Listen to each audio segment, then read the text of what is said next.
Hi friend, ব্লগটা আমি শুরু করলাম। আশা করবো তোমরা সকলেই ভালো আছো। বড়দেরকে প্রণাম জানালাম, ছোটদেরকে অনেক অনেক ভালোবাসা। দেখো, আজকে আমি বানাবো তরমুজের জুস। তো যেরকমভাবে আমি বানিয়েছি তোমাদের সাথে আমি শেয়ার করছি, সাথে থাকো, দেখতে থাকো। তরমুজটা দেখতে পাচ্ছ ভীষণ লাল আর খুব মিষ্টি ছিল। এক একটা তরমুজ খুব ভালো হয়, তো ভীষণই মিষ্টি ছিল। তো আমি আজকে এটা দিয়ে জুস বানাবো। তো তরমুজটা আমি কেটে নিয়েছি, মানে অনেকটা বড় তরমুজ ছিল, তো কিছুটা অংশ কেটে আমি নিয়ে নিয়েছি, বাকিটা আমি ফ্রিজে রেখে দিয়েছি। তো যতটা দরকার আমি ততটাই কেটে নিয়েছি। দেখো, ছোট ছোট পিস করে নিচ্ছি। এবার ছোট ছোট টুকরো করে নেবো, তারপর ওটাকে জুস করে নেবো।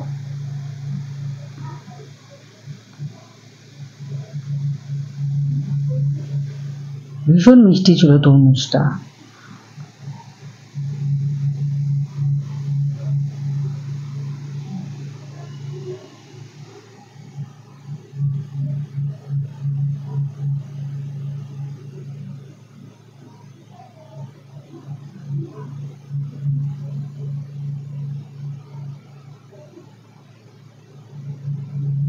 দেখো, ছোট ছোট আমি টুকরো করে নিচ্ছি।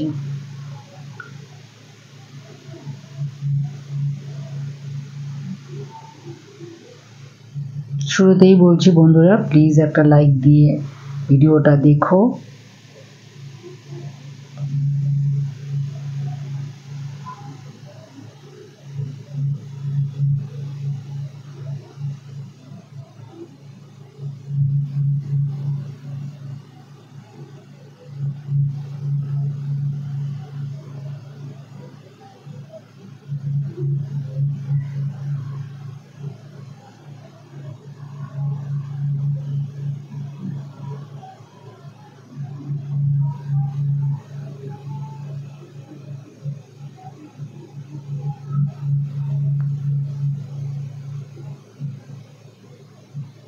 দেখো, ফ্রিজে ঠান্ডা জল নিয়ে নিয়েছি, আর সেই জন্য একদম চিল, জলটা একদম চিল ছিল।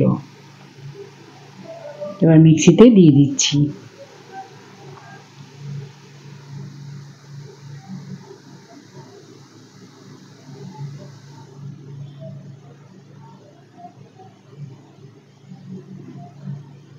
দেখো, কাঠ থেকে যে রসটা বেরিয়েছিল সেই রসটাও দিয়ে দিলাম।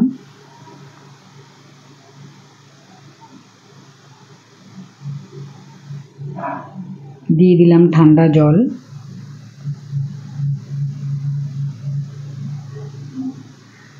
দেখো, গ্রাইন্ড করে নিয়েছি।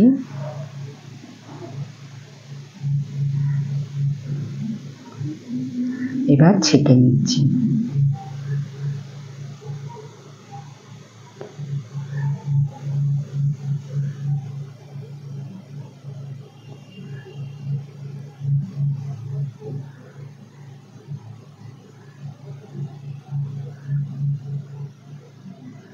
খুব ঠান্ডা জল ছিল বলে আমি আর এক্সট্রা আইস কিউব দিইনি, কিন্তু যারা বেশি ঠান্ডা খেতে চাও তারা আইস কিউব দিয়ে খেতে পারো, তাহলে আরও একটু বেশি ভালো লাগবে। অনেকে বেশি ঠান্ডা খায়, তো আমাদের এই জলটা ভীষণই ঠান্ডা ছিল, তাই জন্য আমি আর এক্সট্রা আইস কিউব আর দিইনি।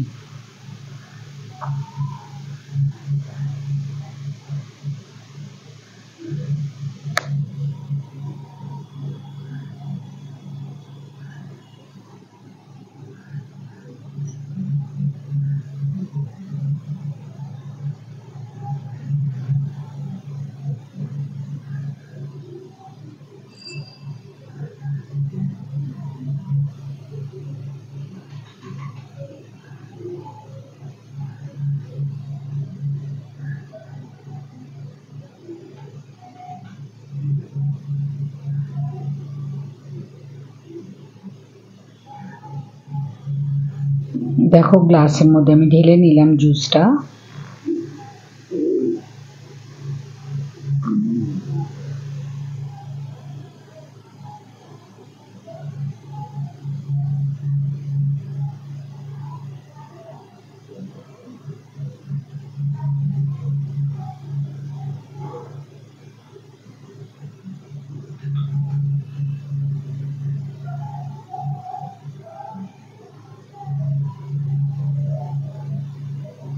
আমি আর এক্সট্রা কোনো মিষ্টি দিইনি, কারণ খুবই মিষ্টি ছিল আর তরমুজটা।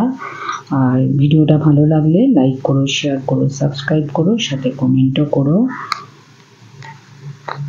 নতুন যারা বন্ধু আছো প্লিজ চ্যানেলটা সাবস্ক্রাইব করো, পাশে থাকা বেলটাকে অল করে দিও। আর আমার সব বন্ধুদেরকে আমার অনেক অনেক ভালোবাসা।